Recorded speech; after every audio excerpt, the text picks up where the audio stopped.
A shocking video has gone viral, showing an American civilian being slammed to the ground and detained by U.S. military police outside a local bar. This incident is sparking major concerns about the infringement of Japanese police authority beyond U.S. military installations. According to Stars and Stripes, a U.S. military-affiliated media outlet, U.S. Forces Japan has now suspended all unilateral military police patrols in the prefecture. They're retraining patrol personnel and launching a full investigation into the footage, which was captured early on November 23rd. In the video, shared widely on Facebook, military police officers are seen forcefully slamming the man to the ground and trying to handcuff him. The man protests loudly, shouting that they have no right to touch me. The scene unfolded on Gate 2 Street, just outside Kadena Air Base. Stars and Stripes has identified the individual as a former Marine captain. Under the Japan-U.S. security agreement, U.S. policing powers are strictly limited. They apply only to American military personnel and their families under specific conditions, and they do not extend to civilians, even if those civilians are U.S. citizens. These unilateral patrols by U.S. military police began back in April, targeting nightlife districts in Okinawa and Naha.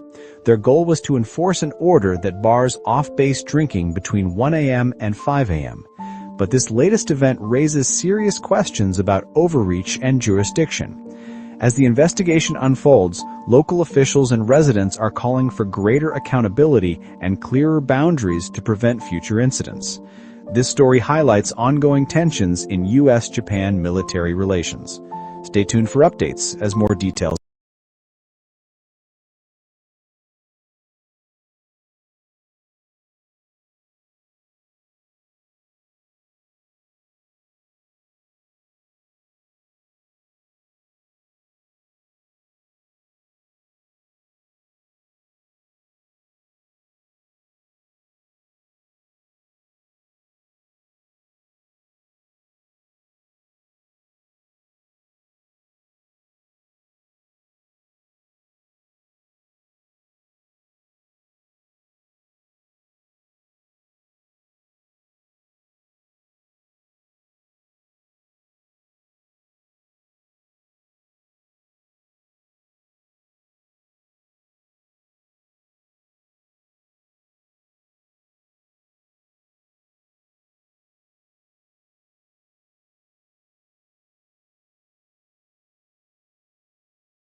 Oh shit. I went to that issue again. Oh my god, I did it again.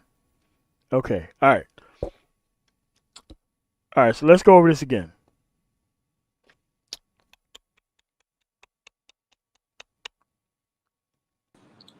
What's up, MOT? What's going on? All right. So here's the thing. Kadena Air Force Base is an Air Force base. Okay. Those were Air Force Security Forces people who was making the arrests. You can tell that they're Air Force Security Forces people because if you look at the beret right here, this yellow flash with the actual eagle is Air Force. That's Air Force Security Forces personnel.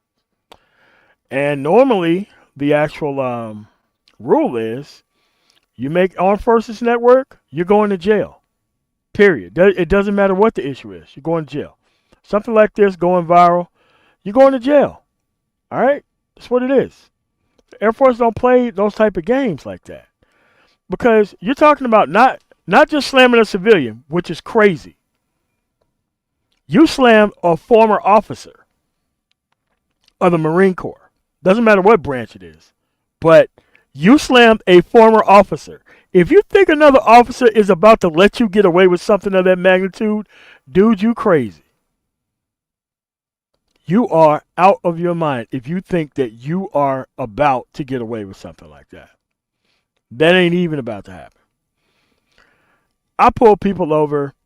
I got them dead to rights DUI. They protect the hell out of officers in the military.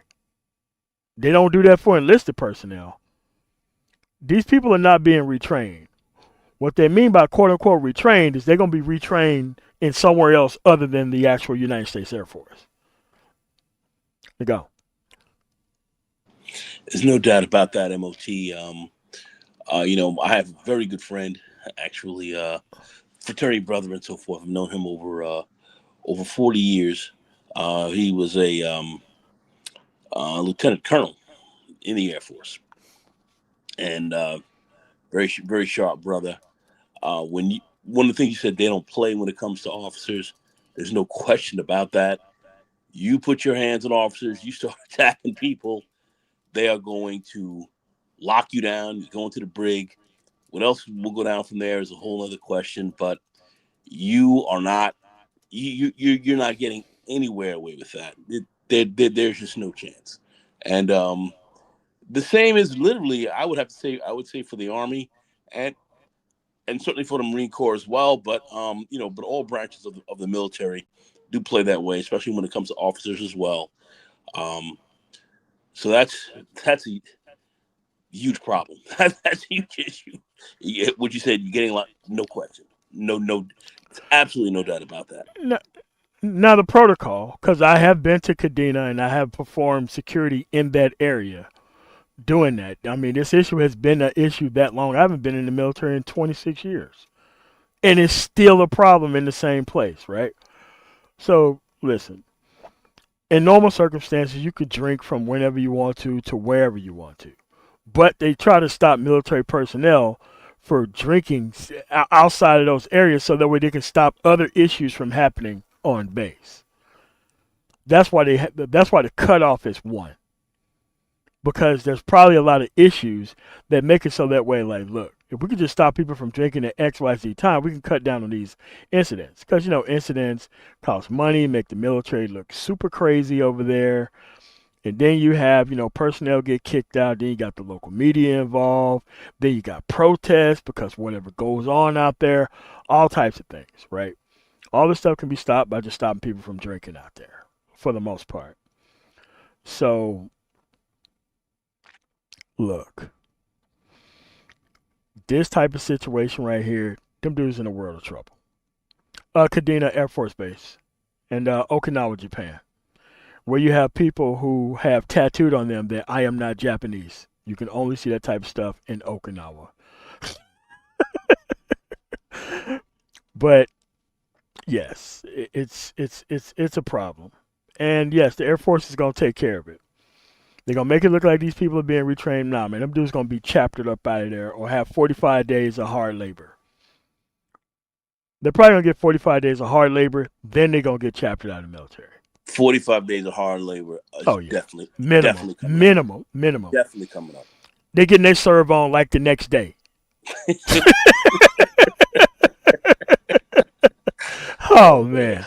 I ain't going to wait at you. Your ass ain't going to jail. And yes, court martials take a while, anywhere from 3 to 6 months with all the evidence, which is a tape here. The Air Force don't play about their training, its intent, opportunity, and capability. And none of that stuff seemed like it's great if you got somebody who's lying about their service. Then that person's in a world of trouble. But everybody have the same type of haircuts in the area. You assume everybody's military. But when somebody tell you that they're not military, I've never been in a situation where somebody told me that they're not military and it actually not be the case. Because like on Buckley Air Force Base, the last base where I was stationed, there's nothing but civilians on that base. Nothing but civilians. When the Air Force was actually controlling the actual gate shacks of letting people onto the base, they actually stopped the Air Force from doing it because there were so many issues between the Air Force and actual civilians that actually worked on the base with top secret clearances and all that kind of other stuff. They just got rid of the military police. They just started using private police. Turns out, all the people who was in the military are now working there at the front gate as military police. Just civilianized military police. And yes, it was the same issues. People who's trying to find ways to make rank by just chewing up personnel on base. And you could do that if they're military. You can't do that if they're civilians. You put your hands on a civilian, it's a world of trouble. So, I don't understand why the dude got a lawyer, because you cannot sue the military. Even if they shot that dude to death on base, there is no payout for you. You cannot sue the United States military. Okay? You can't. That's why Trump wants these National Guard people on the streets. Why? Can't sue the military. It's literally up to the chain of command to punish them. And if that doesn't happen, then there is no punishment, period. To go. No, I think you're extremely clear on that, MOT. That's I don't have anything else to add. It's exactly correct. Normally in a situation like this, base commander fired, unit commander fired. Yes, fired. Lost their whole career. They lose their whole career over somebody messing up under them. They just get rid of the leadership. They get rid of these people's frontline supervisors. They get rid of everybody. They don't play. The Air Force do not play. You make the news, they're not just going to let you out of this. No chance. No chance. Man, I would not want to be in these dudes' situation. Nah. At all. Nah. And they're cooling their heels on the brig right now. Nah, bro. Nah, man. They got in process right away. Right away.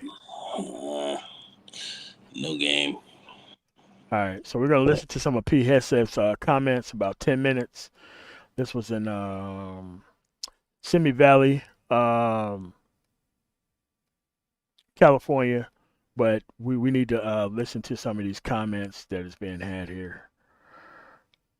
So.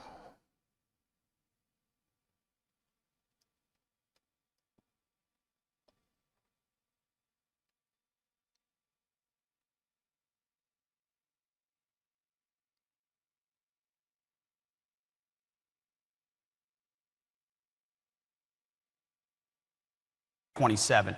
And all I can say today is the president is committed to ensuring that our services, our great companies, our industries have what is needed to what we say and we call rebuilding the arsenal of freedom. We need a revived defense industrial base. We need those capabilities. We need them yesterday. And so resource-wise, I think this room will be encouraged by what we'll see soon, but I don't want to get too ahead of it. Because at the high mark of President Reagan, we were spending 6% of our GDP on defense. At the low mark of Jimmy Carter's presidency, we were spending 4.5% of GDP, and today it's about 3%. Do you think that number will go up? I think that number is going up. I don't want to get in front of the president and his desire to properly shape what the budget should look like. But just reading the tea leaves, just watching it, he understands the threat better than anybody I've ever seen articulate and understand the threat, and that includes investment. He just needs to make sure, by the way, if you haven't met our Deputy Secretary, Steve Feinberg, he's the absolute best in the business. He understands how to drive budgets, how to drive change, and he and I, along with the chairman, Dan Kane in the front here, are absolutely shoulder to shoulder in the belief of representing the president exactly what we need to make sure we're at the proper level, and I believe it'll be going up. Can you take us back to the September 2nd strike off the coast of Venezuela, the very first one when combat operations began in the Caribbean, and walk us through the timeline and your role in it, from mission planning, the operation, and the follow-on strikes? Absolutely. So it took us a couple of weeks, almost a month, to develop, and I can't get into sources and methods and all of those things for obvious reasons, but you have to develop the intel picture and get an understanding of what you're looking at. And a lot of our assets, as I talked about in the speech, have been pointing, 10,000 miles around on the other side of the world for a very long time. So once we got to the point where a strike was imminent, I had taken the decision responsibility up to my level. Not many military decisions should be made by the Secretary of War. I believe in deferring those decisions to local commanders as much as possible. But because of the strategic implications of the first few strikes, I wanted to hold that decision at my level. And the briefing that I received before that strike was extensive, exhaustive, I would say, as each one is since. On the military side, on the civilian side, lawyers, intel analysts, red teaming, every aspect. What do we know? What do we know about their affiliation? A lot of things I can't share in this room to give us the kind of confidence that we know where this is coming from, who's driving it, who's on it, what their intentions are, where it's all the details you need to strike a designated terrorist organization, which is an important thing to remember at the top of all this. The president has designated these as terror organizations, poison. Okay, that's very clear. So they're riding out on the actual assumption that they just declared whatever an actual terrorist organization. That's not how it works, bro. That's not how it works. Shout out to the people who's there. Cynical One, Toxic QG, Ronan Unsung, Eric Williams, Empress, Sports 94. Thought I seen Rat in here earlier. Cedric Webb's going on. Rat, I did see Rat, yeah.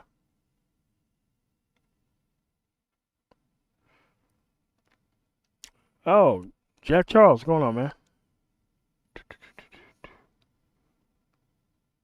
Yeah. So back to this. So they created this special kind of expansion of the war on terror to now include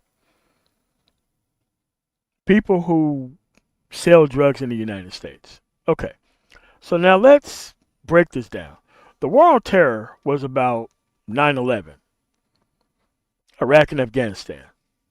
How did we expand the war on terror to include people who have drugs in the United States? Nagano, could you kind of elaborate on that?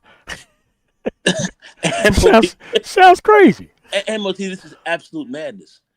First of all, none of this has, if you're going to look at these drug boats, as they say, and make these attacks, you have to, first of all, know that these are drug boats, that these are actual drug couriers or people who are in the drug business, if you will, to attack them, of which we've declared no war or anything like any of this at all.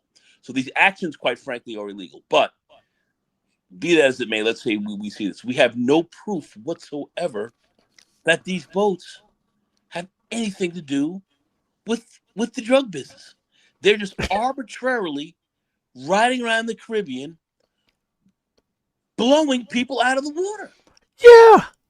Okay, so let's go through this. We have a literal branch of the military that does exactly this. The investigation portion, the prosecutorial portion, all that. It's called the United States Coast Guard. The United States Coast Guard does this exact thing. The Coast Guard has not even been called up to handle this. Now the Coast Guard has been doing this literally off of our coast and shores, Florida. However, I don't care where you are on the western seaboard as well. We've been doing this for decades. Nothing like this has been shown here. You're having military strikes from one of your military arms on people that are not military targets but civilians and have not been proven yet to be. I mean, this is clearly illegal. And quite frankly, we may, and I'm going to say this, and I'm not looking for anyone to say anything else from this, and I'm not trying to, say anything real crazy here. But I'm going to go a lot further. We may see blowback. We may see some blowback from something like this. Yeah, this is what terrorist operations are made of, right? And it's like, all right, so May asked the question, I was wondering, did they have surveillance that proves they saw drugs loaded? Here's the thing. If you kill everybody on board and sink the boat to the bottom of the ocean, you're not going to have any evidence. Here's the thing. Zacharias Moussaoui, the 20th hijacker, he got a trial. Okay? The guy who did Oklahoma City, he got a trial. A trial is where you present your evidence. If you kill a person before the trial even happens, what are we talking about here? Hold it. And MOT, this is the real obscene piece. Two of the survivors that survived the attacks were then killed. Yes. African which is American illegal. Which is illegal. killed. Which he's about to explain, by the way, horrifically in front of the actual defense industry. This is a defense industry meeting. This is one of those meetings that I tell you about where, certain personnel bring their maggots along and embarrass the shit out of the entire race. Like, these are the type of meetings that I'm talking about here. Lots of high speed people there. You got to pick a side. You better be on a side, and you better know what's going on in politics, because nobody's going to tolerate you on some wishy-washy nonsense. Oh my gosh. Okay, so let's go through it. As May said on the screen, you can't tell what they've done if they're all dead. You can't do an investigation if they're all dead. And here's the thing. It just turns into weapons of mass destruction at that point. Most of the drugs don't even come from Caribbean countries. We're not killing people from Colombia. We're not killing people from Mexico. We're only killing people in the middle of the water. Like, okay, who thinks drugs get here by boat? No one. Dude, drugs walk in across the border all the time. What do you think will happen if they were to take some drones and start droning people in Mexico? Yeah, you'll have Mormons and Americans swinging from the bridges because the cartel don't play no games like that. But they're just pretty much basically going after, because I think this is a very cowardly act. It is cowardly to go after people that you know are not armed, who can't shoot back, that you haven't declared a war against. It's crazy. We have no war declared. We're killing survivors. These are clearly aggressive acts on the seas that have to be looked at as potentially crimes, high crimes on the high seas, crimes. Yes. These are murders. These are looking like they are more murders. Yeah, they are. Than attacks anything else. Murders, of which now you have international law and so forth. You have a lot of issues that are being brought into this. So correct. we have a problem here. Now everyone pretty much figures we know that this is not about drugs. It's really about Venezuelan oil, getting rid of the president. There are a lot of correct. Other key issues that are being played out here. This is kind of looking somewhat like back in the days of Vietnam with respect to the Gulf of Tonkin incident. So, yes. You guys can look up Gulf of Tonkin. It's something you guys should take a look at as part of our history, which really helped to us to get further into Vietnam. But anyway, as we look at this incident, it's looking actually insane. It's not being covered up well, if you will. Too many people are looking at this, and we have a problem. We have a problem here. I mean, to me, it just begs for blowback of some kind. Like, listen. Yeah. Okay, so if you wasn't with Al Qaeda before or anti-U.S. before, and your uncle, cousin, father, you name it, male relative got killed, you're definitely anti-U.S. now. And yes, it's a hostile act against Venezuela or whatnot, but you can't just expand the war to just include this and try to use some wishy-washy legal mumbo-jumbo to try to make it look like that, oh, well, we have the right to do that. I'm like, look, the first general resigned because he refused to do it. Because, look, a lot of those people who went that January 6th stuff, they went to prison. They sure did. Not everybody got that pass. They got a pass afterwards.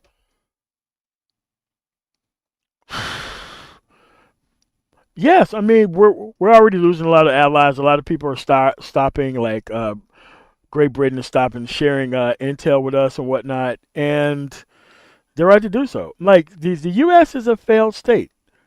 It's a failed state, and it failed because of conservatism. Not these bootlickers, not these Afro bootlickers who think that, they're 1%, 2% extra vote for Trump. No. The white middle class did this to themselves in this country, and you can't really blame anybody else but them. And they suffered a whole bunch of consequences. Hold on a second. See. Cedric Webb, do you think this incident will impact? Yes, even if he gets a pardon. That's why pardons are legally challenged. That's why pardons are legally challenged. All of them are legally challenged. And something that is like this, that's definitely going to get challenged. Yeah, for sure. It's definitely going to get challenged, and I think that general's lying about. He said that Pete Hegseth did not order this. You have to get defense authorization to do this. There was no this stuff was up to the generals. The generals don't unilaterally do anything. No chance. No chance with that unilateral. You have to get permission from the Pentagon to strike most things, especially something like this. Unless they were fired upon first. Unless someone was fired upon first by them, and that certainly does not seem to be the case here. No. And these idiots, after this, they went and sunk another boat outside of this. Now, there were survivors during what we're about to play here. But this is not about survivors. They're just going to use bigger and bigger bombs so that there are no survivors. The whole issue is about should you be out there trying to patrol the high seas for some drugs that may end up in America at some point. Like, dude, more drugs walk across the border than it does come here by boat. What are you talking about? Like, what's going on here? All right, so let's listen to this guy give his breakdown of this. I just wanted to set that up before we play more of his comments here. And threaten the American people, making them a target just like Al-Qaeda. So in that room, in that moment, it was, I can't remember exactly how long it would have been, 20, 30 minutes of a preview of exactly what's going on. And my job was to say, execute or don't execute. So I was satisfied with the strike criteria, yes. Saw the strike itself, which all of you have seen. There was probably 30 or 40 minutes is what I've been told of dust, and it was on fire for a long time after that. I stayed for probably five minutes or so after. But ultimately, at that point, it was a tactical operation, and so I moved on to other things. I shouldn't be fighting tactics as the Secretary of War, so I moved on to other things. Later on, a couple hours later, I was told, hey, there had to be a reattack because there... Okay. You said that you left because you didn't want to do this. Tactics isn't your thing. Why you think you got back reintroduced to the situation if they don't have to ask you for permission to strike? They have to get permission in the first beginning to strike. Then they have to come back and ask them for permission to strike again. I wanted to make that clear.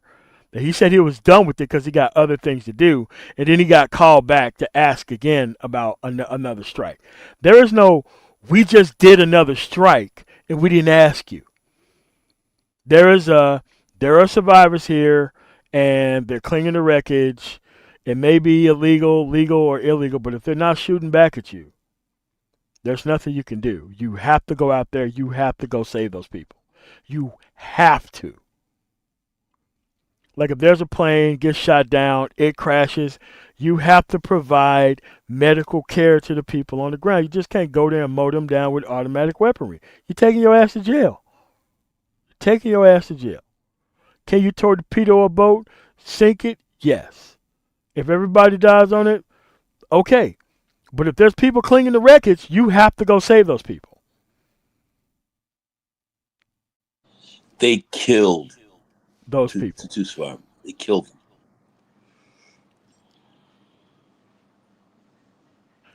What's going on, Shonda? What's going on, Cynical?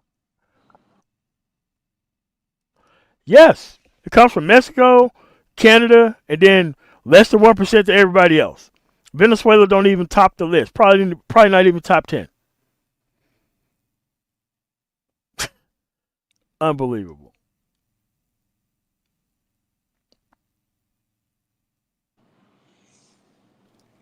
Yes, they're supposed to. and this is why this is such a murky water, because they kind of made up their legal rationale of thinking that drugs is somehow this great big threat to America, and then they're just going to start sinking boats based on it. Crazy. And here's the thing. You think they can stop there? What about Merck, Vioxx, Johnson & Johnson, Bayer Corp? They sell drugs. Wow. You think these people just can't go kill one of these CDOs out there on their private yacht? You think that can't happen? This is what you set up. You set up stuff like this. Think about it. Oh, okay. Well, they could sell drugs, and they could just go after their enemies. So anybody could just go after their enemies too on the same rationale. Like, this is why you're supposed to be a leader across the world in these type of situations. So that way you don't have everybody just going after their enemies on some just cause nonsense. Yeah, let's keep going with this. Were a couple folks that could still be in the fight, access to radios. There was a link-up point of another. You hear all this justification bullshit? That has nothing to do with what happened.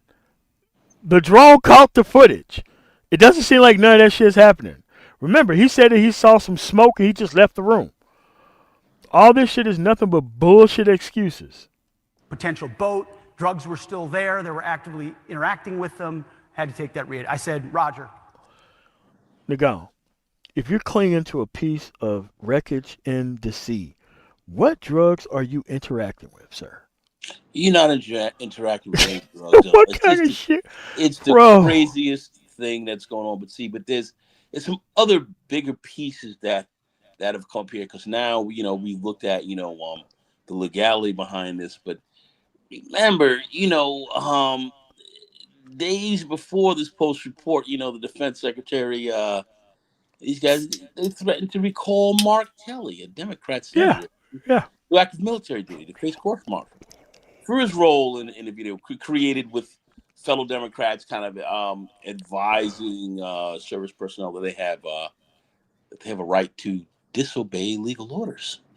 But that's illegal. As a person who's part of the actual congressional establishment, you have to make that comment while you're in uniform. Like, once you're out of uniform, you kind of have free speech and free speech protection by the actual government itself.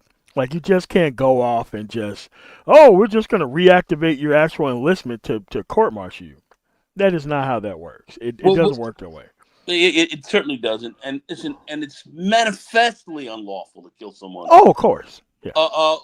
Who's been shipwrecked. This is long-standing, textbook principle, of the law of armed conflict. This goes back centuries. So we the ground we're in right now is very, very, very the Republicans, they're running that, they're running the armed services committees and so forth. I get that, but this is very problematic. This is coming to be very problematic down the street. Yeah. So let's keep up with this clown. Person. Sounds good. From what I understood then and what I understand now, I fully support that strike. I would have made the same call myself. Those who were involved in 20 years of conflict in Iraq and Afghanistan or elsewhere know that reattacks and restrikes of combatants on the battlefield happen often. In this particular case, it was Dude, they're going to play this shit at your trial, bro. They're going to play this bullshit at your trial. They're going to ask you, are you lying then or are you lying now? Oh, boy. All this stuff seems like a whole bunch of justification, man. And here's the thing. You can't talk that crazy shit in front of defense personnel. Everybody in that room knows he's lying about what he's talking about. Everyone there knows he's lying. Everybody you have to get authorization. And I'm not talking about for the actual commander. It has to come from the Pentagon. Because they're watching this stuff. They're watching these things remotely. They're watching it. Dude, they're sitting in a room. Okay, so let me explain the room to you, how they're looking at it. There's a camera that's on the actual location. There's pretty much 100 by 100 high definition screen where you can see ripples in the water.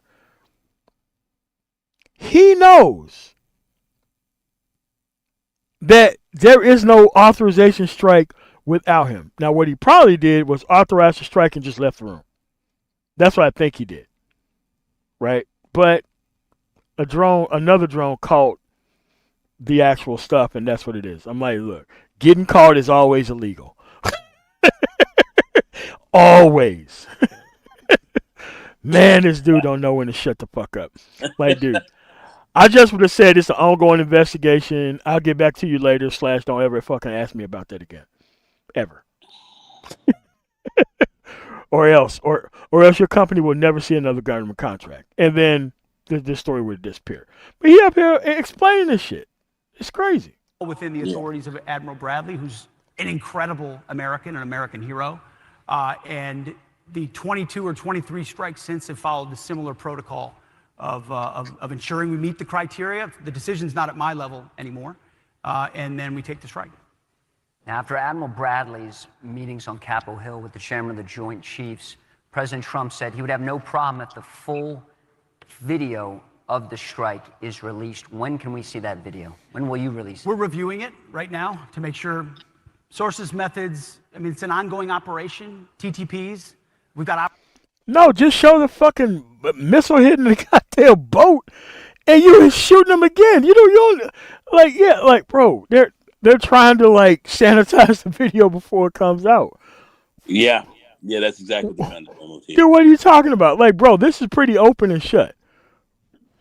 Just like, we're checking on the Epstein files, before we release them, right?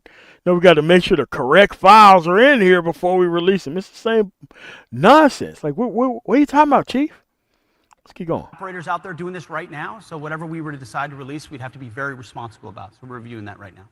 Did you at any time say that everybody on board should be killed? Is anybody here from the Washington Post? I don't know where you get your sources, but they suck. Of course not. Anybody that's been in the Situation Room or they've been in the war room there, the Secretary's office, no, you don't walk in and say, kill him. It's just patently ridiculous. It's meant to create a cartoon of me and the decisions that we make and how we make them. It's ridiculous. The chairman and Admiral Bradley and everybody shot it down immediately because anybody that knows that's not how things go. There's a very defined process, specific criteria, go, no go, yes, no, lawyers, intel analysts, everything. And then after that, you simply say cleared hot or not. So you just described the process. You just fucking described the process. And you're at the top of the process.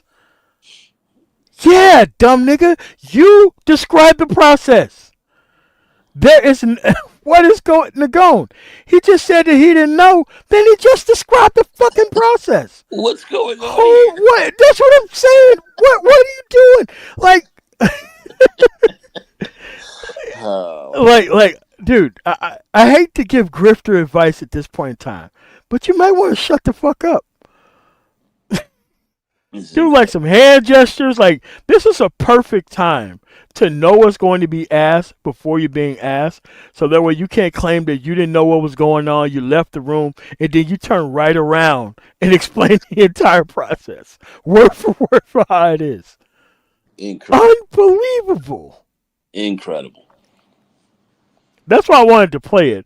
Because people are like, oh, well, he tried to blame the general. The general lied before the actual Congress, and then he just explained the entire how the actual decision is made. And he's at the top of that process, trying to pretend that he's not a part of the process and he wasn't in the room when it happened. Fuck out of here. Did you have a plan to deal with survivors? There was protocol for dealing with survivors, but in that, and frankly, there was 10 strikes later, there was a semi-submersible that. No, nigga, we talk about this shit right here. He asked you a very specific question. Do you have a plan to deal with survivors? The answer is yes. We go rescue them. That's the plan. There is no other plan. There is no talking about other strikes. Because here's the thing. With other strikes, they just use bigger bombs and the motherfuckers are out of here. No evidence, no boats, no drugs, no nothing. How are you going to be able to do an investigation if everybody's dead? How? I understand how. Nope. Let's keep going. I think folks here, meaning a submarine.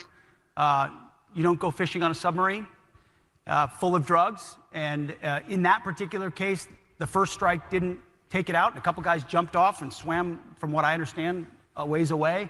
When we struck the submarine a second time, it sunk. And then you had 2 people that you had to go get. And we had the ability to go get them. We gave them back to their host countries. That's a story that's already been out in the public.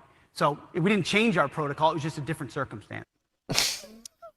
Go. What did he just say? He just said he rescued them at sea and turned them into their own people. It's a word. I mean, it's crazy. It's crazy. But what are the legal people who are looking at this, reviewing this madness? I mean, No. The legal people there, they give their opinion on thumbs up or thumbs down, and you know who gets to override that legal opinion? The Secretary of Defense gets to override all that opinion. Doesn't matter what it was. The Secretary of Defense gets to override that opinion. He is the top. That's why you're the Secretary of Defense. That's why you're invested and involved in this process in the first place, because you are where the buck stops at. There is no such thing as generals doing strikes and you don't know.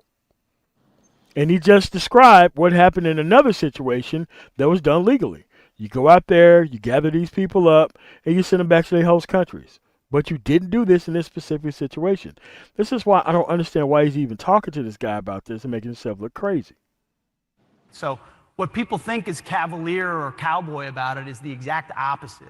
These are the most professional Americans going through specific processes about what they can and cannot do, understanding all the authorities, all the laws of war, all the capabilities, and applying it to deter our adversaries. And by the way, there aren't many people getting in boats right now running drugs, which is the whole point. We want to stop the poisoning of the American people. The catch and release program. So why the fuck are you shooting at boats? Yeah. Okay, you just said it. We didn't say it. You said it. Then why are you shooting at boats? You just said not a lot of people are moving drugs by boat. Then why are you sinking boats? To try to stop drugs. Well, you know most of them come from Mexico, and then Canada, and then Colombia, and then ... everybody else on the list. Less than 0.1%. What are you talking about? He just described first and he didn't know, and then he described the protocol, and then he gave an example of something else where they actually did what they were supposed to do. Then they just turned around and just said, you know what? We're not following any of this stuff. Cavalier, cowboy, blow them out the water. Unbelievable. Of the pat them on the head and release them so they can go back to the fight didn't work in Iraq and Afghanistan, and it's not going to work in the Caribbean. So we're putting them at the bottom of the Caribbean, which forces them to change the way they operate and hopefully makes the American people safer in the problem. What? So you decide to put them at the bottom of the ocean so that way they could change their tactics? That seems like a pretty damning admission that your ass was wrong. It looks like you're trying to call us up. Am I correct? And let me ask you, what are the rules that basically are kind of enshrined under, let's say, the Uniform Code of Military Justice, the whole legal system that governs the United States Armed Forces? How is this playing? How is this playing out underneath that, MOT? That's just a question I would ask. It was clearly in illegal order. When he went up the chain of command, because you have to, everybody's in the situation room. Like, he's not lying. Like, when I talk about that 100 by 100 screen, that's what he's talking about. The situation room. Everybody's in there. The lawyers are in there. The generals are in there. All this kind of other shit. They're all there. There is no making phone calls. Everybody's there. Right? Just like the Bin Laden raid, you've seen all the people there. It's the same situation. Except for with the President of the United States. Just swap them out for the Secretary of Defense. Same type of setup. Same situation. Okay. Everybody's there. He just overridden everybody and just said put him at the bottom of the ocean. And then he just admitted it. Maybe they'll change their ways. Say it again. You do that, to those people across the border, you're going to see flower bringing and slow singing across that border. Yep. But you are correct, Empress. It is a soft target. It is a soft target. And just putting people at the bottom of the ocean is just crazy. Which you can have some crazy lunatic come to the United States and go gun up a whole bunch of people because you gunning them up. This is the type of blowback that happens, man. And like people don't understand that. And he was like, well, you know, hopefully American citizens are kept safe. Like, no, this is what make people unsafe, dude. Terrorism wasn't a problem until we started banning the heck out of Iraq and Afghanistan. And then all of a sudden terrorism was there. It's the same thing. This was definitely pushing this. Definitely pushing this. This is very, very problematic. People have to understand what's really going on and what's the cause here and what this blowback can potentially look like. This is madness.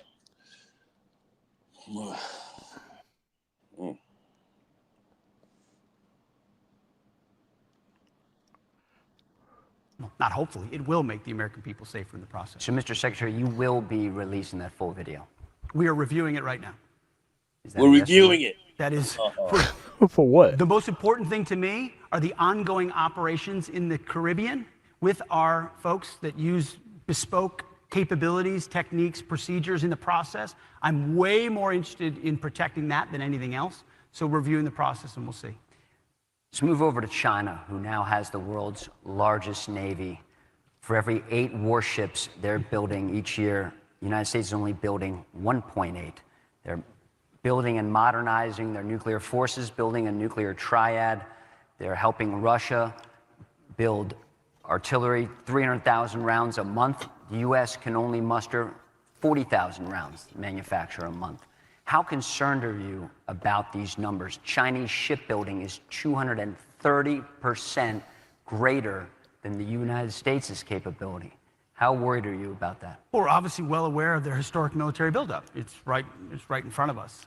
Which the most important thing we can do is look inward and increase our urgency of ensuring we rebuild our defense industrial base in the Arsenal of Freedom. I mean, that's why we're crisscrossing the country. That's why we did an entire acquisitions requirements and foreign military sales overhaul. Not a reform, not a tinkering. Ask the folks that understand it, our folks that are doing it. This is a complete game change in how we deliver systems to the battlefield. We have to. We don't have time. Ultimately, we need to be able to field the best as quickly as possible. So we see it. We're aware. But we're also prudent in how we approach it, which is the way the president has approached it, and we'll do the same. Speaking of time, we're running short, but I know the IG report cleared you with signal. If you had to do it again, would you have used it before combat operations? I don't live with any regrets. It's not a healthy way to live. And I know exactly where my compass is on these troops, which is why you've seen, and same with the president, the revival of the spirit inside our military. If you spend, I would encourage some reporters here to spend some time with actual formations of units, Marines, soldiers out there, combat What is arms this guy folks. talking about? The revival of the spirit, the desire to join and to re-enlist is at historic levels because they believe in the core of what the president's trying to do. They know. That's a damn lie. Ain't nobody trying to re-enlist to this bullshit that's happening right now, bro.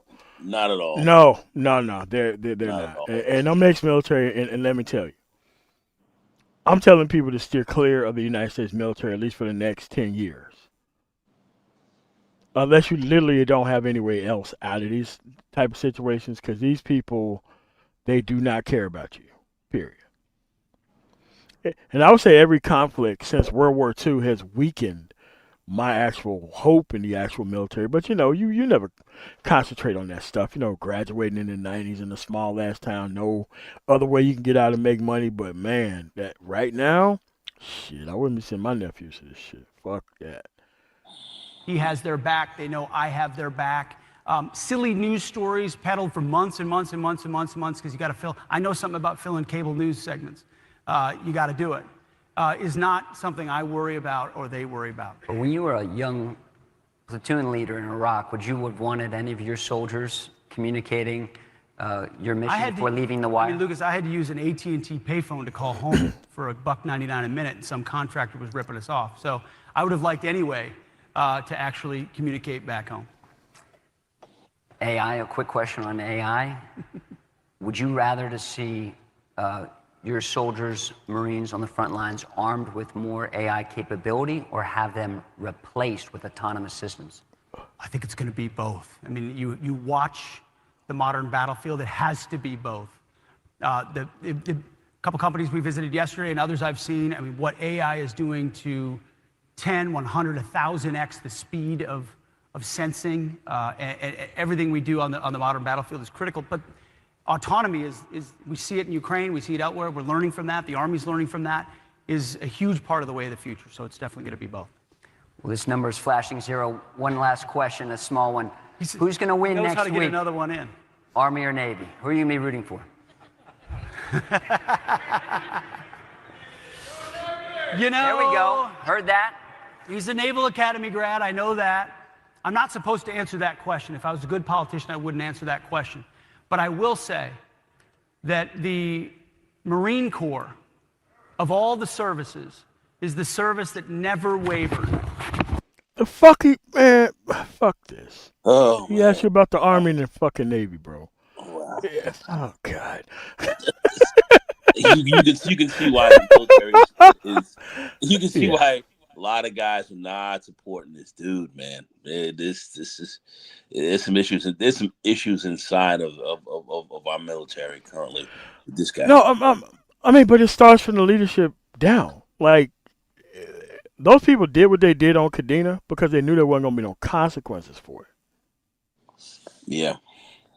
And that's what kind of happens in those situations. Is like Pete Hegseth can literally call the base and be like, you know what? Don't punish these people at all. And guess what? The shit don't happen. Yeah. Okay. This is something that came up today. They're gone.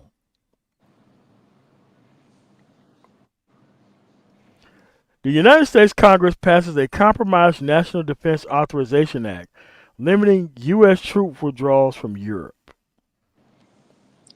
What do you think that's about? U.S. Wow, man. Getting out of this Ukraine, or not even getting ready to play in that area, huh? Yeah, but it's like the Congress had to pass something so that way, because Trump is trying to destroy our ability to do business with NATO. This is why this. So they put like a stopgap measure in there to make sure that before any withdrawals, that there's a lot of other things that's to be considered, right? Exactly.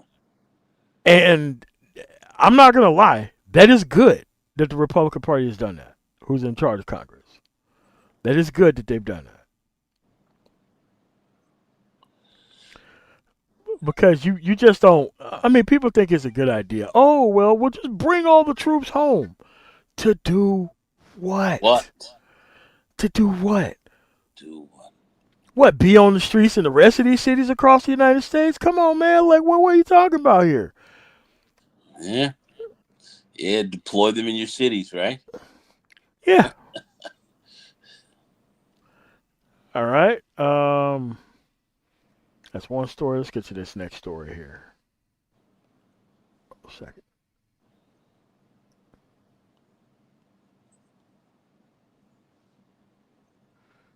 Okay, so how are we going to pardon this president from Honduras? But we're going out there drug runners in boats in the Caribbean. Could you explain that one to go? It's the most asinine. It's crazy. It's crazy. I'm sitting here. You're looking to pardon this guy. I mean, I know we're trying to get certain resources out of there. We're trying to crack that oil. It's MOT. This is the craziest stuff I've ever seen. I mean, I have to look at this administration and some of the stuff that they've got going on. I know Trump's a bit out of it. I know that, but what's going on here? It's it's ass backwards. It's very difficult to make any type of sense out of this. Yeah, that's a story. I see like some flash, some video stuff playing on the screen, so I'm not going to be able to bring up that story. It's from The Guardian. Let's see if I can scroll. Like, nah, that advertisement bullshit's still up there. All right. So, Trump pardons an ex-Honduran president is shocking. So is the history of U.S. support for him. Why would you... Like, we know how corrupt Honduras is as a country. Unbelievable. But we're striking drug boats, not tractor trailers that come across the border from Mexico. We're striking boats. And yes, submarines, they do move drugs by submarines. That's why you have people like the United States Coast Guard who actually go out there and search for these people. And when they come up, they actually go out there and do that.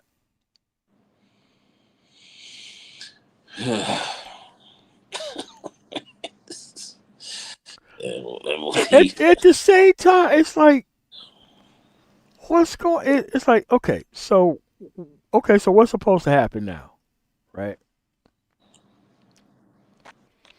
All right. So on Wednesday, December 3rd, after a claim by the actual Trump administration that Somalis are out here ripping the government off for billions of dollars, the apparatus of ICE and everybody else went into Minnesota to start harassing Somalis. And while they always talking about all these arrests, they're not talking about people being tried or convicted or anything. Now remember, when you make these asinine statements of people doing stuff, where's the proof that this stuff actually happened rather than just going around harassing people? Again, blowback. And they want this to be confusing and crazy. Of course they do. You know. They just want to see how dumb most people are. Like, oh yeah, immigrants being actually, messed with. Rah-rah. I'm like, hey man, listen, okay, that's not good. We kept telling you that drag nets are illegal.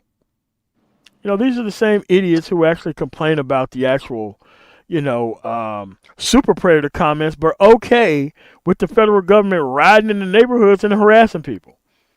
The same people who was talking about super predators 5 years ago are the same people who's okay with immigrants being actually messed with. Again, you cannot take these people seriously. And regular citizens being snatched up off their porches. Yes, and it's like, look, you're not even doing investigations. The only thing you're doing is large-scale dragnets, taking people there, processing them, not even on the scene, taking them to a facility, drag them off the streets. These people can lose their jobs and all this kind of other stuff. I'm like, yeah, you're innocent. What?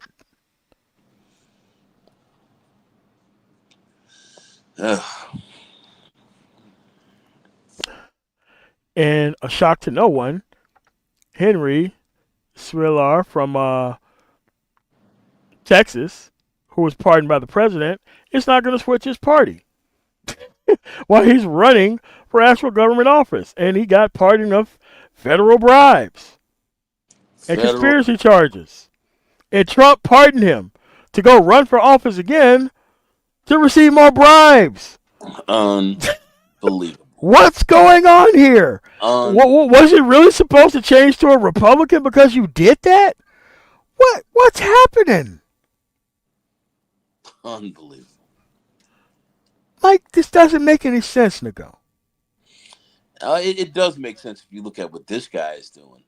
The level of chaos and madness that he's throwing out here. Yeah, what he's trying to do.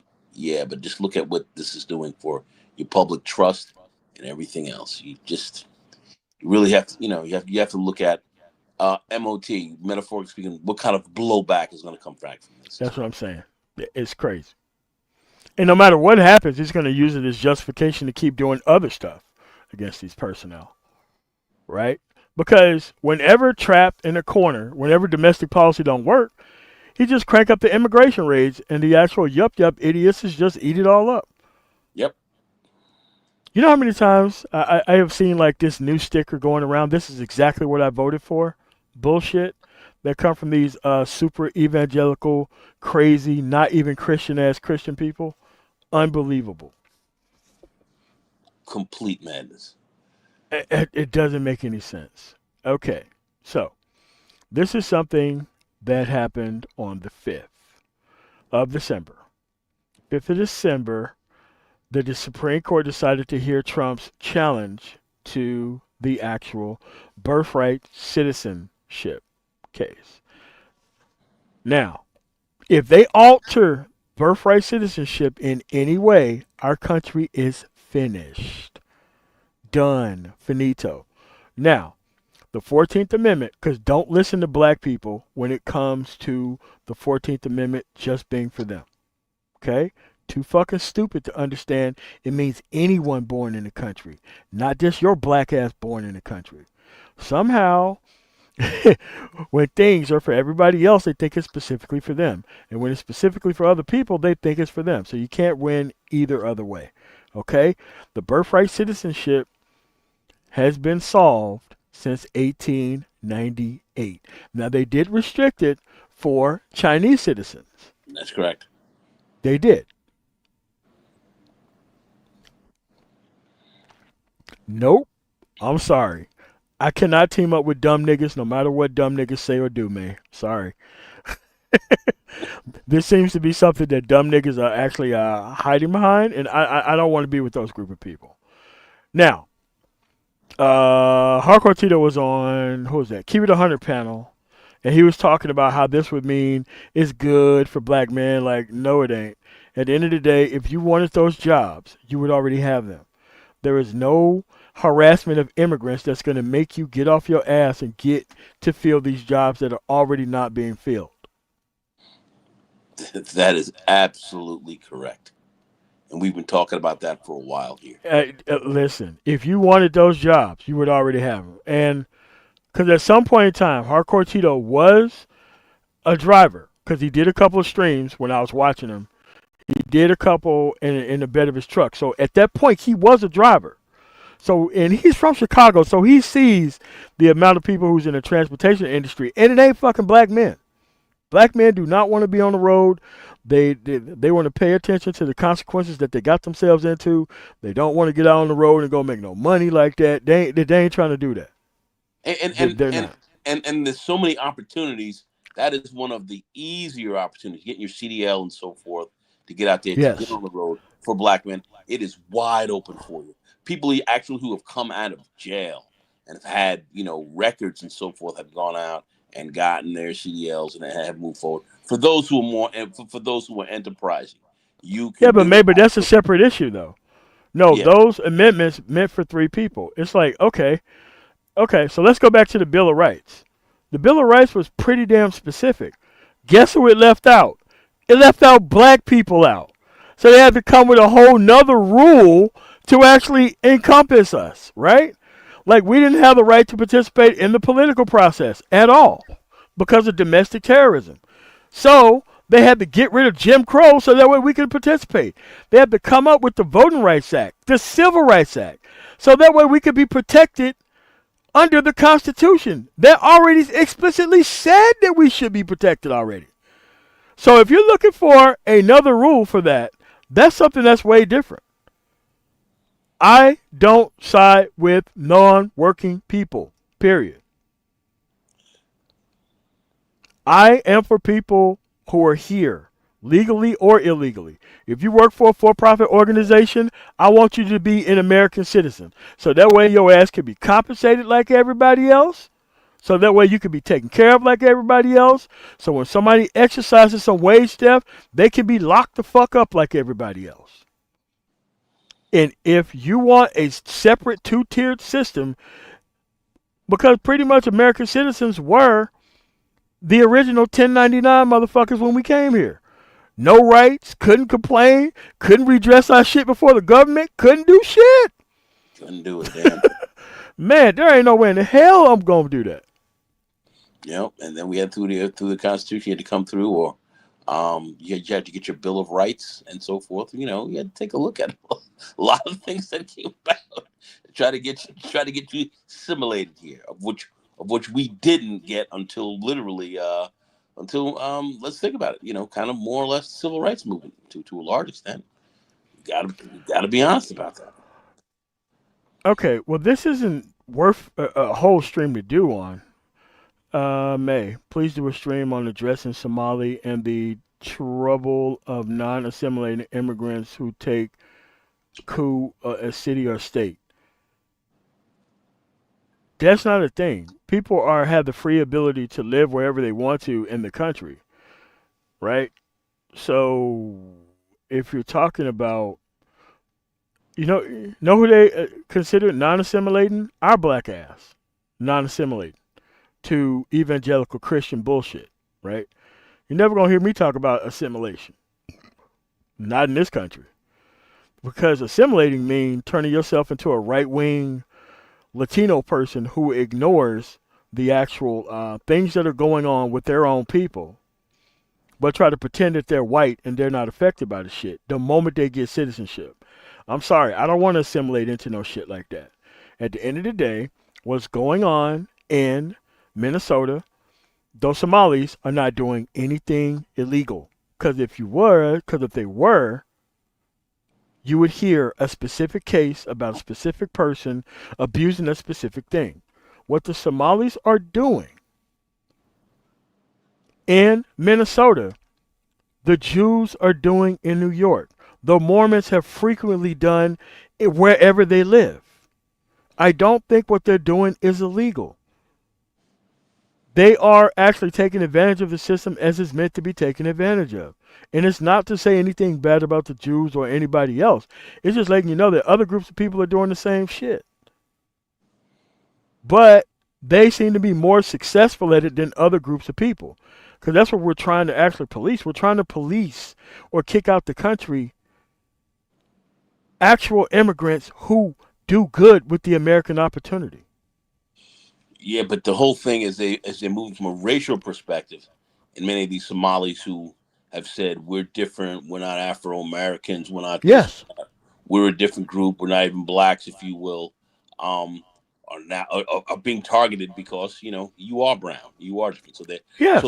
So the dynamic that they're running into is something that they weren't really prepared to face, which we see that's happening with Latinos and so forth. Now they can sit down and literally, if you're black, which is now, they're going to come after black people. If you're black, we can profile you and look to hem you up, and they're doing that in Minnesota, and they're gonna start to expand that to black people. So this is very, very, very dangerous. But as they say with the Latinos, it's going to come towards us as well. But you have to say Correct. as far as what is going on with the Somalis. No. You're very correct about that. Let them distance themselves. Now your ass want that fucking protection right now, don't you? Like, what it is they want to distance themselves from the worst parts of black America, right? While claiming that they're somehow differently. Like, what they don't understand is all these people who don't want your ass here, they look at you as if you are black Americans. That's exactly how they see it. Like, bro, like, what are you distancing yourself away from? Like, listen, I get the argument for immigration. Like, I gave my sister the ability to try to go hire black people in Nashville. And she found out very quickly that these people are not trying to fucking work. They're trying to have a turnkey solution with no consequences if things go wrong. That's the problem. At the end of the day, when they decided to get rid of that special immigration thing, but just for Haiti, but they didn't do it for any other country, what are the people from Haiti? What color are those people from Haiti? You know what color they are. That's what I'm saying. So it's like, look,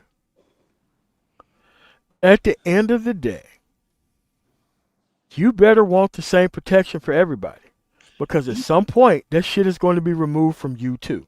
And you're going to That be out there by yourself with no protection. that's the bottom line to this whole So I'm telling you. That's the I'm bottom telling you. line to this whole piece. Look, I let those people separate. I let them talk their shit. I don't say nothing. You may have a representative, but guess what? There is 433 fucking representatives that don't even want you to have that one representative that you have in that small ass area. So when you try to separate and you ain't got the power to protect yourself, now you see why your ass need to be considered as black. But you're not gonna find me going out there trying to fucking protect none of these motherfuckers. I'm not doing that shit. At the end of the day, you gotta have enough sense to know this up front. Well, And if you don't, hey, look, dude, I don't do the post hoc rational protection shit. I don't do that. you know, yeah, I mean, Empress, you're right as far as them, it's another thing to be scapegoated and so forth. Yeah, they are. They are being scapegoated. scapegoated. That's exactly what they're being. They're being scapegoated because black people refuse to go get the jobs that are already here. They want their bottom barrel and non-challenge position back. And I'm telling you, trying to hold on to that type of position in a rapidly modernizing world is fucking crazy. I don't want to be looked at as the bottom of the fucking barrel of the racial group that's here to protect a whole bunch of non-producing people. I'm sorry, they are not my people.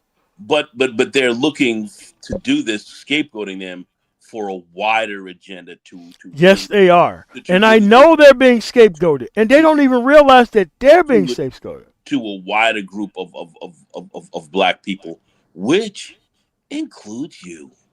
So you have to understand what this really is. And these Somalis are they're getting a unfortunately, they're getting a wake-up call on this, but this encompasses all of us. So we can't look at this lightly and say, hey, it's good what's happening to them, because they're looking to bring that they're looking to bring that our way as well. We have to look at this for what it is. And May, you are absolutely correct. I want people to come here who want to produce, who want to buy houses, who don't cause problems, or none of that shit. I don't give a fuck about the people who are here, who are not engaged in any of that. Like, okay, let's say you go to Ireland.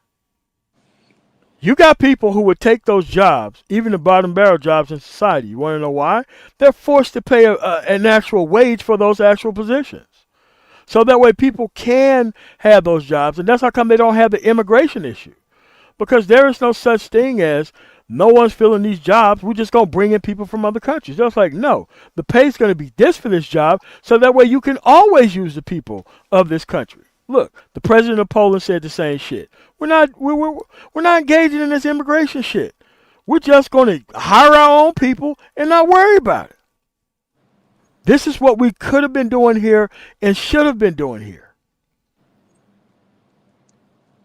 No, Empress, like I just said, Black Americans can be scapegoated the same way. Yes, they can. Yes, they can. And look, focus on us right now. These dark-skinned immigrants are being scapegoated.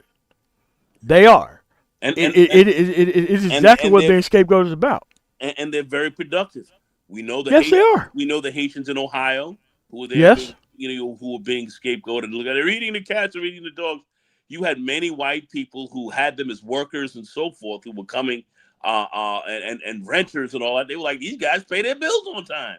You know what I'm saying? We got a bunch of white folks sitting up in here who ain't doing jack, but the Haitians, they're up in here paying their bills on time. And that side of Springfield was fucking dead before those people came there. Dead. Okay? It was fucking dead. And dead. They're eating the cats and eating the dogs. I mean, seriously, that's what that came down. So, and now we see what's going on here. And they ran a lot of those Haitians out of there. They ran them out, which hurt that local economy there, which hurt them, didn't help the economy, hurt that economy. A lot of those white folks who were sitting there complaining have not taken up those other jobs that those Haitians have had taken. It's an ugly mess. Hey, May, you're not outnumbered. I just have a better problem-solving solution about the immigration system.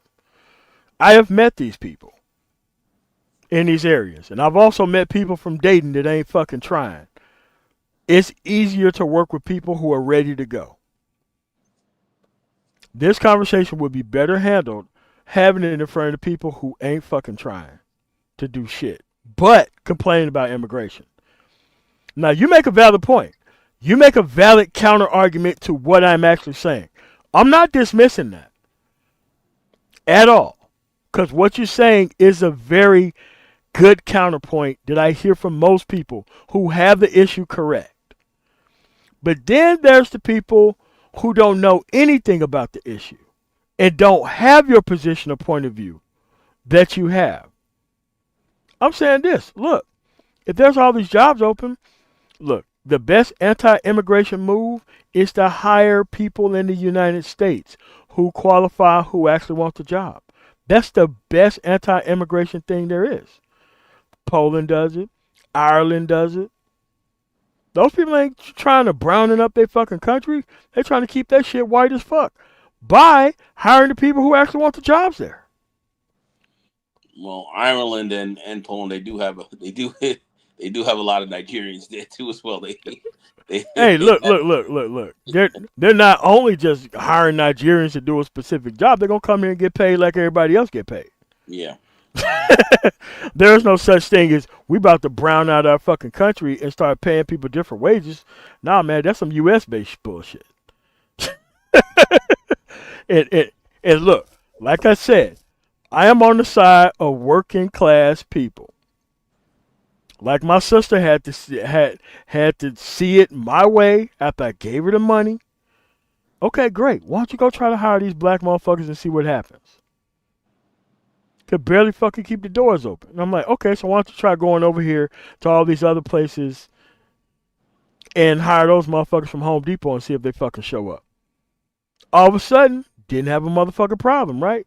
So at the end of the day, she made all her money from the very fucking immigrants that she was complaining about fucking 6 months ago. I'm like, look, if you just side with working class fucking people, you will be fine. What's going on, Jay Shine? At the end of the day, we got to use other people. Most of these people want to fight the fucking gender war and be up all night complaining about women that they ain't with. Fuck those people. I'm done with that shit.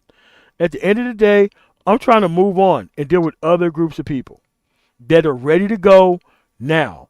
And once you start leaving these people the fuck behind, then they'll start to catch up. Well, hold on. Let's see what Joseph Major say.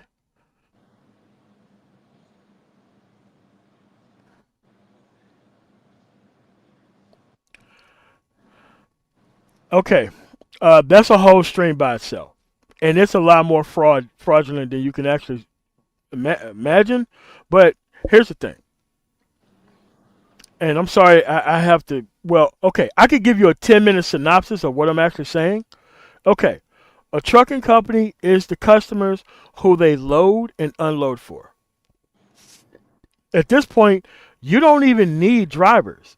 As long as you got the business, you could post all of your shit online to get your shit covered. They literally don't need drivers anymore. There are so many owner-operators out here today than there was 15 years ago when I first started in transportation. You don't even need to actually, like when trucker companies claim that they're going out of business, they're not going out of business. They're just selling all the real estate. They're getting rid of all the employee pensions, and they're just taking their business to owner-operators and keeping all the fucking money. You literally don't need drivers as an actual company right now. Like me, I'm a third-party logistics company. I take shit from the military, I store it in an actual place, and when they call me to come pick it up, I take it to a base. Now, the actual obsolete process of just being a trucking company is pretty fucking obsolete. You can easily be a brokerage at this point. Have one person manage 20 different fucking accounts and make $1.5 million a year. One employee. Let's say that you fill 50 or 60,000 loads per fucking year. Now you're talking about making 40 or 50 million dollars a year with just using less than 20 employees. And you don't even have to own a fucking truck. So when these people, no, they're actually not renting new equipment. That's what's happening. They're no longer leasing new equipment.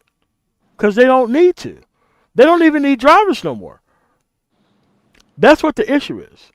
And yes, there's a lot of trucking companies still out there, but at the end of the day, it's way easier to be a broker and hire people to actually just do basic customer service to get your loads filled than there is owning a trucking company and finding a fucking person with a CDL.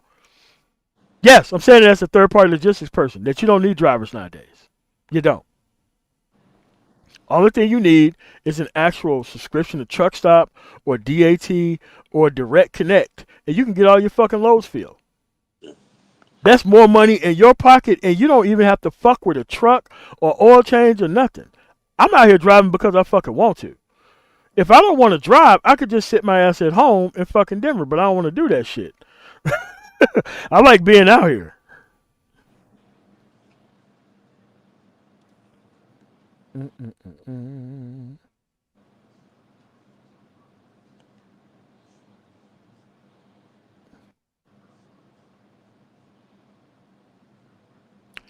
Yes. And that's why they're scapegoating just brown and black immigrants to try to cover for a bigger issue.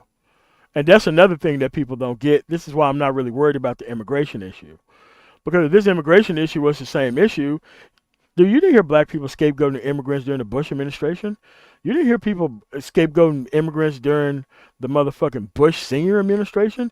You didn't hear people scapegoating immigrants during the fucking Reagan administration when they naturalized a whole bunch of immigrants. You didn't hear people doing none of that shit. Scapegoating immigrants is a pretty new fucking thing. And only brown and black skinned immigrants. No other group of people is being scapegoated like that. This is this Nazi shit these guys are trying to pull. See what I'm saying? You've never heard anybody explain that shit to you exactly how the industry is working right now, right? They don't fucking need drivers anymore. They don't need drivers. Companies don't need drivers. They need owner-operators to actually leverage their tax liability against. They don't need drivers anymore. And I'm saying this as a person who owns a trucking company. They don't need fucking drivers. They don't need them. Why would you pay somebody $100,000 a fucking year plus fucking insurance when you could pay somebody $250,000 a year and save money by doing the same exact fucking thing and have a lesser tax liability? Yeah. You don't need no fucking drivers. Yeah.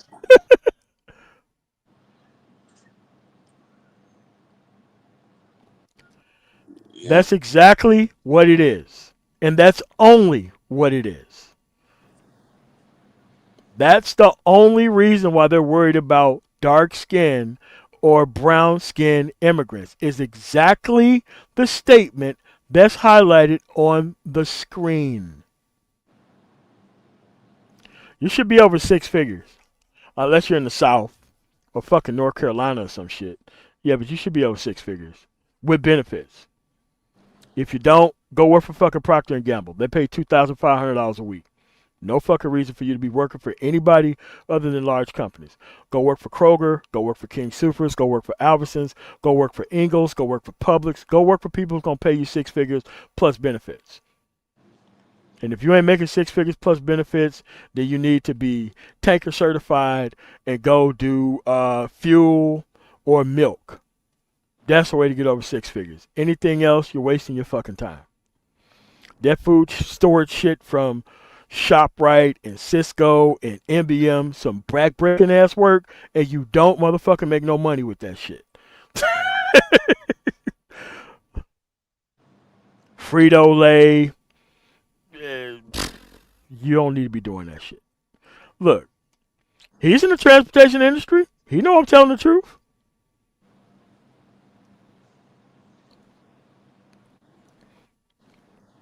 May. I know that black folks have always been scapegoated. I think I have an idea of who America is, and some of these groups don't fit into me. I lived around Somalis for a year, not a good fit. But that's the thing, May. You can't force the motherfuckers to assimilate to what you think your idea of America is. Mm. You can't do that. That shit's crazy. You cannot do that. That is. Oh, Oh no, UPS and FedEx didn't even ask for holiday help. They're constantly laying off motherfuckers. I wouldn't be surprised if both of those sold within the next 5 years. I Wow. wouldn't be shocked. I would not be surprised if FedEx or UPS sold within the next 5 years.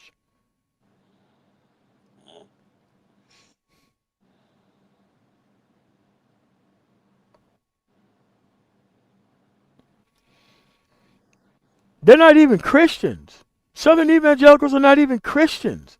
It's just that no other religious group is challenging them, like they was being challenged during the civil rights movement, like they was being challenged during the actual damn, what's the technical term of fucking end of slavery? Nigga, what's the term? Fuck. You talking about during emancipation?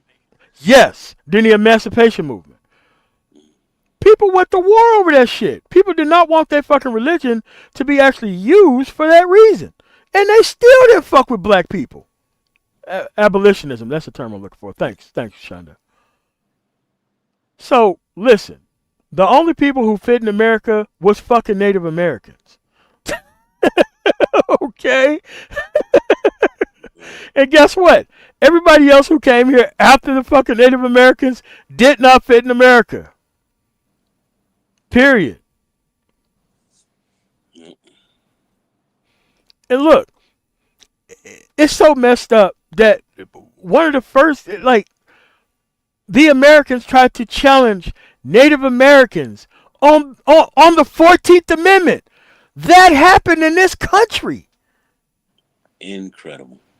Yeah. The people who murdered their way across the cosmos in the United States put these people on actual reservations where the land had to be tilled and made into actual livable land for 4 and 5 fucking years. These people turned around and even told those people that they didn't want them as citizens of the country. Crazy. It was their land. And look, they won their so-called case, and they still waiting on their land for 3/4 of fucking Oklahoma, even though the federal judge said that they get that shit. See? Even though these people want to be called, failed black Americans or FBA and not participate in the fucking process, it still ain't gonna get you shit. It is not gonna get you anything more than what you got right now.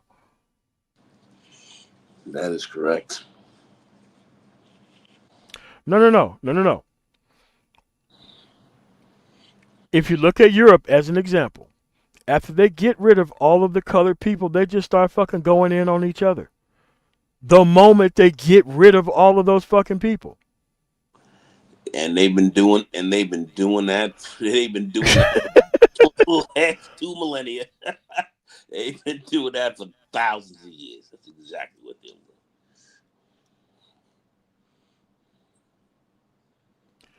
Yes, they do. Yes, they fucking do.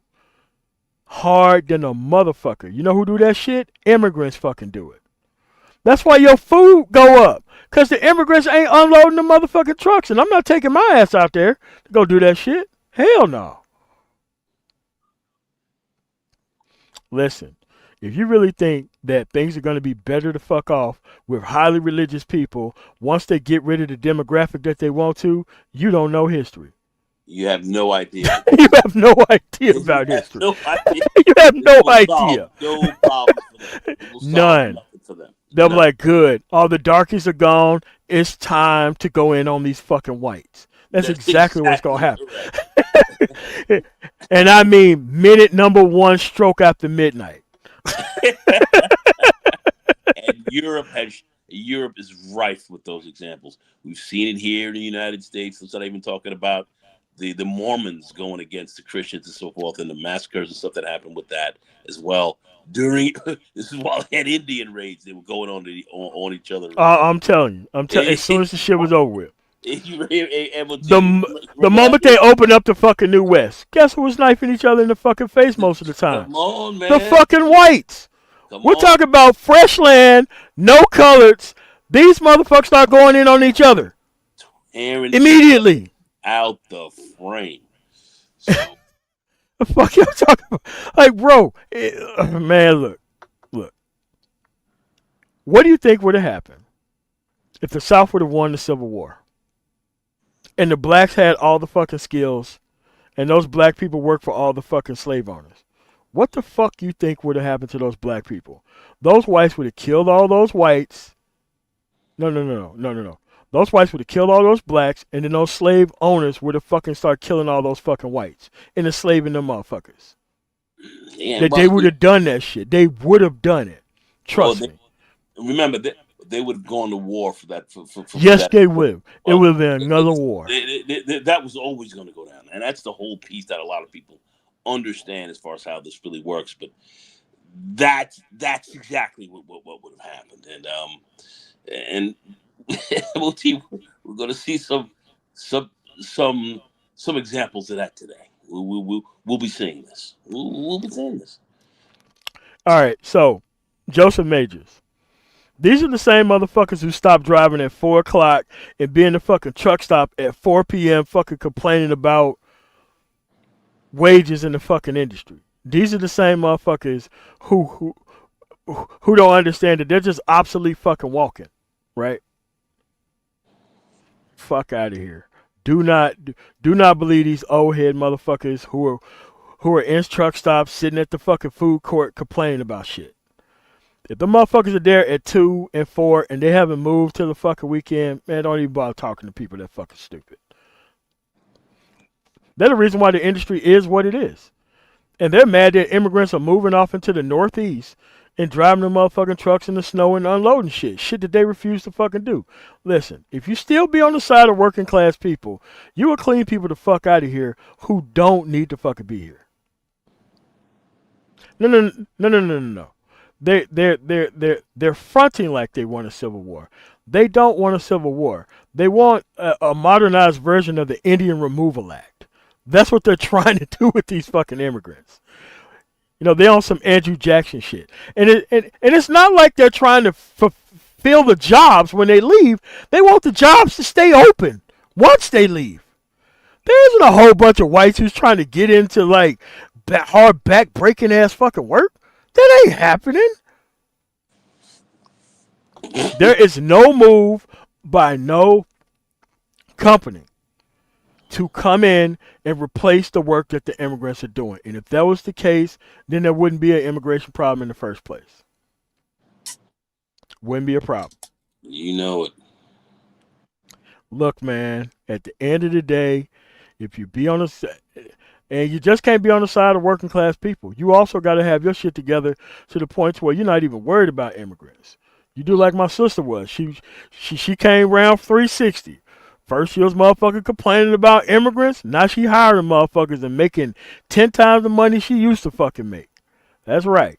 You got to get your motherfucking complaints right. You're supposed to be using this immigrant fucking labor just like everybody the fuck else is doing. You're supposed to be in that position as a person who's been here for a while. You'll never hear me complain about no motherfucking immigration. Never. I know what these motherfuckers do. They do all the work that people refuse to do. And I'm not trying to replace them doing either.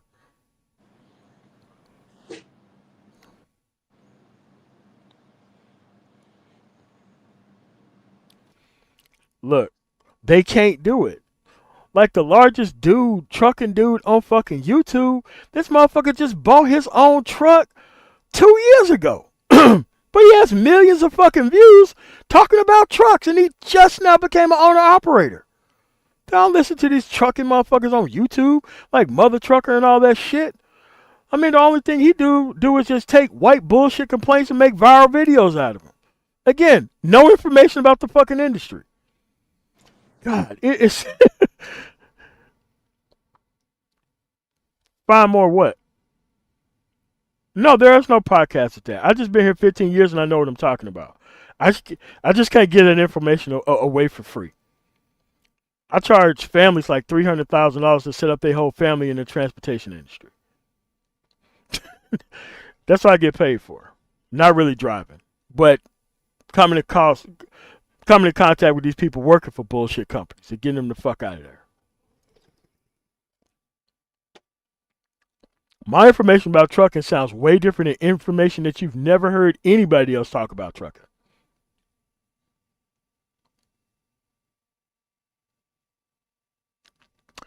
But May, I like them here for work visas too. But if you just keep them here on work visas, then they could keep depressing wages. That's why if you make them citizens when they come here, they can't pay anyone differently because of who you are in your immigration status. I don't want your immigration status to be affecting how much you get paid. Fuck that. It happened to me. What do you think happened with all the actual database administrators who worked at Level 3, Comcast, motherfucking AT&T, Lucent Technologies? Well, pretty much every company in the area outside of like Lockheed Martin and Northrop Grumman and Boeing. You know what happened to those people? We all lost our fucking jobs to immigrants. Because they was able to bring them motherfuckers over here, pay them like 20 grand a year, and stick 4 of them in a fucking apartment in the motherfucking Denver Tech Center. And we all lost our motherfucking shit. While the only thing we had to do was just make sure that they compensated everybody the same. If they compensated everybody the same, there would be no real reason to bring these people over here. We lost out because we did not work together as a group of skilled labor personnel. That's where we lost. We failed. I failed. Everybody failed. Because we didn't understand that corporations wanted to make money. They didn't give a fuck about paying people. So if you make them citizens and you make them compensate this so-called immigrants when they fucking get here, there's no real need in not actually hiring them.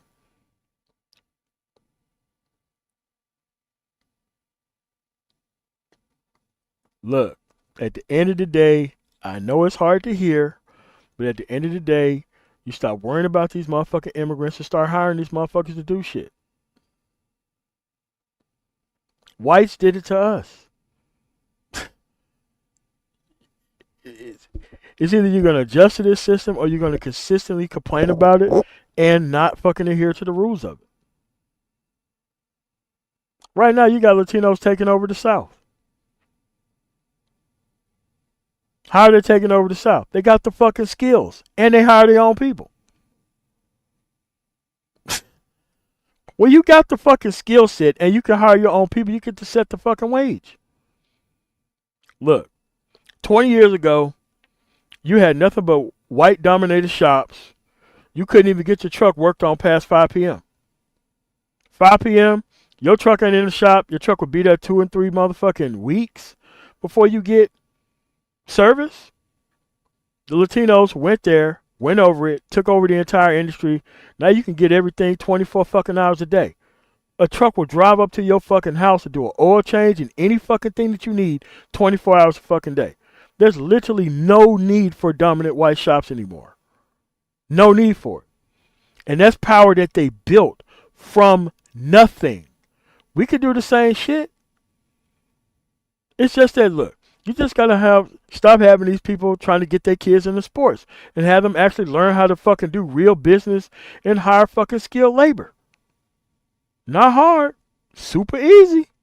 Very specific, incredibly particular. But a lot of people don't want to see shit change, Nagone, and that's what the actual issue is.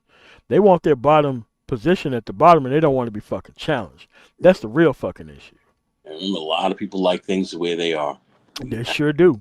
We have to consistently understand that is a big part of what's going on. Look, a lot of people want to impregnate the most poisonous women on the planet and complain about them till lifelong ever. You don't see immigrants doing that shit. The motherfuckers come here. They come here. Well, you know, most of them come here. They get their shit together. They get them some particular fucking act right in the house, raising families while they're outside working their motherfucking ass off. Not hard. Yeah. And they have the manufacturer around them fairly close as well, remember? That's correct. And look, we could do the same thing. Look, you can't tell me that we can't cook food and have soul food restaurants and have productive fucking kids working with these motherfucking union leaders. Like, dude, I do it all the time in my fucking community. Dude, do I see a motherfucker not working? Hey, man, what's up with this? Because the motherfucker ain't working, got a ton of time to steal everybody's shit that's motherfucker at work. Fuck this. You about to go get a job, homeboy. And if not, you about to go get some training to go get a motherfucker job, homeboy. Fuck out of here. You ain't about to be sitting around this motherfucker looking at everybody's shit. No. Don't take your ass out here and get a job like everybody else. Everybody's a motherfucking winner. At the end of the day, you got to work and deal with working class people. The sit on your ass and complain class of fucking men ain't part of my fucking group. I don't want to do anything for them. I don't want to do bitch complaint sessions to fucking get them here in large numbers. I don't want your fucking super chat money. Nothing. I want you motherfuckers to fuck out of here. Fuck out of here. I don't have to do any of that shit.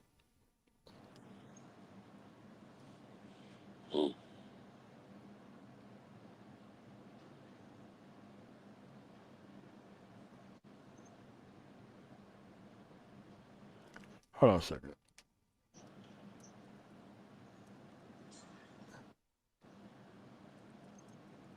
For some reason I didn't see my email address on the motherfucker. Well, that's my email address if somebody want to contact me offline and want to talk about some real shit. They'll get your shit together, whatnot. I do it all the time, you know, for people who actually want to change this shit. I'm actually real serious about this shit. I do want to see people do better and do well. That's where I'm at. So, you got anything else before we get up out of chunk? MOT, listen, good session. I appreciate you bringing me up. Thanks. No problem. This is This Week in Politics for the date of 12/7/2025.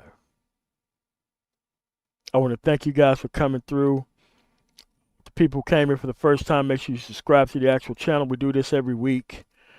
I'm going to be moving this to another actual channel soon because I want to turn this into a straight up self-improvement channel.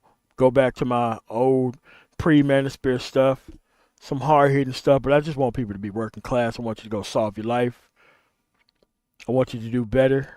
I don't want you making actual non-functional men into the men of tomorrow. Fuck those people. Those people are living off your pain and your inability to find happiness. You got to fix you first. You got to stop trying to put this, I got to have me a 10 out of 10 woman before I'm happy. Man, fuck that. You got to have some sense and get out here and fucking work.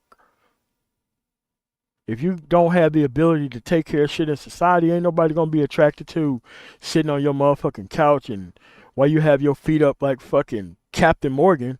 What the fuck is that? Dude, that shit is not even realistic nor serious in society. So that's all I'm saying. I want to thank you guys for coming through and still staying subscribed. There's nothing wrong with the manosphere. There is something wrong with the people who want to profit and benefit off of male pain of individuals in the manosphere and the red pill. Thank you so much. You guys have a really nice rest of y'all night. Peace.